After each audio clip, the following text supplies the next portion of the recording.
टाकलाय 5 वाजेची घटना आहे. पानं काय आहे आता ते 5:30 वाजता घेऊन गेलो आम्ही त्यांना. मांडीपासून फोडलं 5 वाजले येतात. हे बघा हे पाय.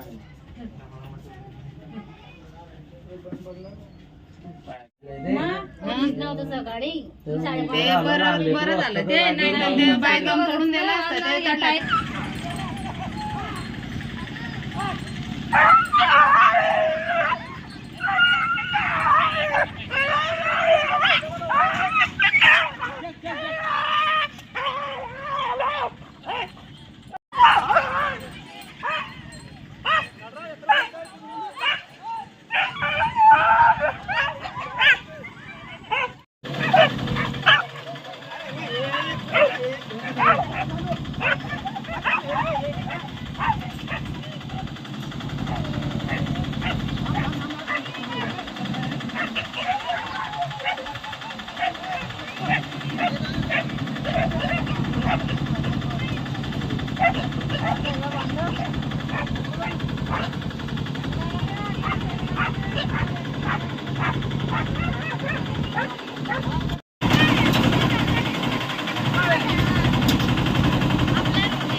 आमच्या ज्या ताई आहेत ते सकाळी 5:30 वाजता उठल्या होत्या.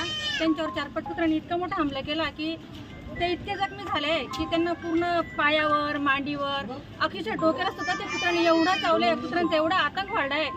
तर आमचं निवेदन आहे की ह्या कुत्र्यांचा काहीतरी बंदोबस्त केला गेला पाहिजे. कारण आमची लहान लहान मुलं खेळतात सगळं आणि इकडं मोकळं वातावरण आहे. मोकळं असल्यामुळे सगळं कोणी खेळतात कुत्रे येतात आणि लेकरांना पकडतात. कुत्रे प्रमाणाच्या बाहेर वाढलेले आहेत. त्या कुत्र्यांचा काहीतरी बंदोबस्त परमनंटली केला जावा हीच विनंती. वहिनी प्रल्हाद भोजन मिसेस हे सकाळी 4:30-5च्या दरम्यान संडासले जाताना तिथे जे मटण मार्केट मंगळवारी मटणचं दुकानं लागतात ते जे गावगुंड कुत्रे आहे ते दुनियाभरचे म्हणजे 30-35 कुत्रे एक कट्टे रात्री फिरत होते. ते वहिनी अचानक त्यांच्या झडपमध्ये आल्या आणि त्यांनी जागोजागी चावे घेतले. सकाळी आम्हाला मालूम पडल्यानंतर मी सुनील भाऊला फोन लावला. त्यांना ही माहिती कळवली आणि त्यांनी लगेच 10 मिनटात कुत्रे पकडणाऱ्यांची गाडी आणि पूर्ण टीम घेऊन आज मोहीम चालू करून टाकली. आता 7-8 कुत्रे आतापर्यंत त्यांनी पकडले आहे आणि आता त्यांना दवाखान्याचं जे बी काही असेल ते आम्ही भाऊंना सांगितलं आहे की बुवा चांगल्यात चांगलं त्यांना ट्रीटमेंट करण्यात यावं. कारण शेवटी मुलं बाळ आहे, लहान लहान मुलं आहेत आणि त्यांचा भाऊंचा संसार म्हणजे अत्यंत गरिबीचा आहे. त्याच्यामुळे कोणत्याही आणि लहान लहान मुलं बाजारात भरपूर बॅट बॉल खेळतात. 30-40 मुलं तर रोज कंटिन्यू बाजारात राहतात.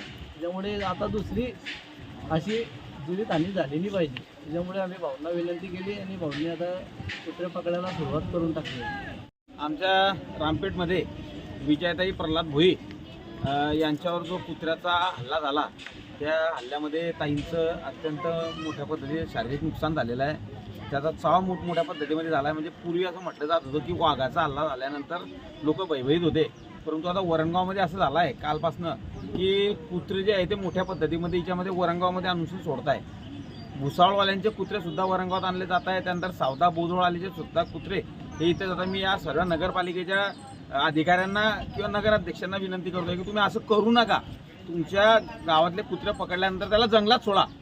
ते जंगलात त्याच्यात किंवा त्याची याच्यावर त्याची प्रक्रिया करा शासनाच्या नियमानुसार. परंतु तुम्ही असं करू नका तिकडे सोडून. आणि असे कुत्रे सोडले आहे की मला आता दुपारी गणेश भाऊ माजी नगरसेवक गणेश भाऊ धनगर यांचा फोन आला. श्रद्धाताईंचा 2 वेळेस फोन आला. काल बोलल्या की आमच्या रामपेठ भागामध्ये कुत्र्याचा चाव मोठ्या पद्धतीने महिलांना होतोय, पुरुषांना होतोय, लहान मुलांना होतोय. त्याकरता तातडीनं आपण नगरपालिकेच्या माध्यमातून आता एक कुत्रे पकडले. त्याचं योग्य ते आपण जे गोडाऊन केलं आहे त्याच्यामध्ये त्याच्यावर प्रक्रिया होईल आणि ह्या कायमस्वरूपी या उपाययोजना ज्या आहे त्या माध्यमातून वरणगावमध्ये अशा प्रकारचं काम हे कुत्र्यापासून चाव या नागरिकांना होणार नाही त्याकरता भयमुक्त अशा स्वरूपाचं वातावरण आम्ही नगरपालिकेच्या माध्यमातून याच्यामध्ये तयार करतोय. आता सकाळपासून टीम फिरते आहे. अजून पूर्ण आता 2-4 दिवस पूर्ण कुत्र्यांवर जे आहे ती प्रक्रियेच्या माध्यमातून याच्यामध्ये केली जाईल. असं म्हणजे एक भयभीत वातावरण झालं आहे. गावामध्ये सुद्धा मोठ्या पद्धतीत चाव होत आहे. हे कुत्रे चावा का घेत आहे की हे बाहेरगावचे आहे, त्यांना हे लोक ओळखता नाही आहे. मनुष्य जर कधी ओळखीचा जर कधी असेल तर कुत्रं चावत नाही. आणि एक कुत्रं जर कधी परक्या गावाचं जर कधी याच्यामध्ये आलं असेल तर त्याला हे माणसं नवीन वाटतात आणि ते तिच्यामध्ये चाव घेतल्या जाते. अनेक प्रकारच्या गंभीर स्वरूपाच्या जखमा माझ्या ह्या मायमाऊजवर झाल्या, गावातही झाल्या आहे. त्याकरता मी आता आम्ही नगरपालिकेच्या माध्यमातून एक प्रक्रिया करणार आहे. कोणाही नागरिकाला त्रास होणार नाही. वरंगावकरांना एवढी दक्षता नगरपालिका घेते. नगरपालिका तुमची आमची नगरपालिका आहे. त्याकरता नगरपालिका ही सर्वांच्या सुखादुखामध्ये सहभागी होऊन हा जो प्रकार चालू आहे हा बंद करण्याचं काम त्या माध्यमातून करत आहे. लोकांना असह्य जीवन जगणं झालं आहे की इथे बाजार भरला जातो, त्यानंतर मटण मच्छीचे दुकानं राहतात.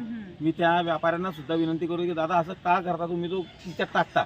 त्या भोगावती नदीपात्र आपण साफ करायला निघाले आणि तुम्ही पूर्ण घाण जे आहे ते माणसांची ती तिच्यामध्ये टाकले जाते. कुत्रे असे झाले आहे की त्या कुत्र्यांमुळे मोठ्या पद्धतीने चाव लोकांना इथे तयार करून राहिल्या. चावताय कुत्रे म्हणजे एक प्रकारचा भयवय परिस्थिती या वरंगाव शहरामध्ये या कुत्र्यांमुळे झाली आहे. त्यानंतर या बाजारामध्ये जास्त प्रमाणात झाली आहे. त्याकरता आठवडे बाजार आपल्याला चांगल्या पद्धतीत करायचा आहे.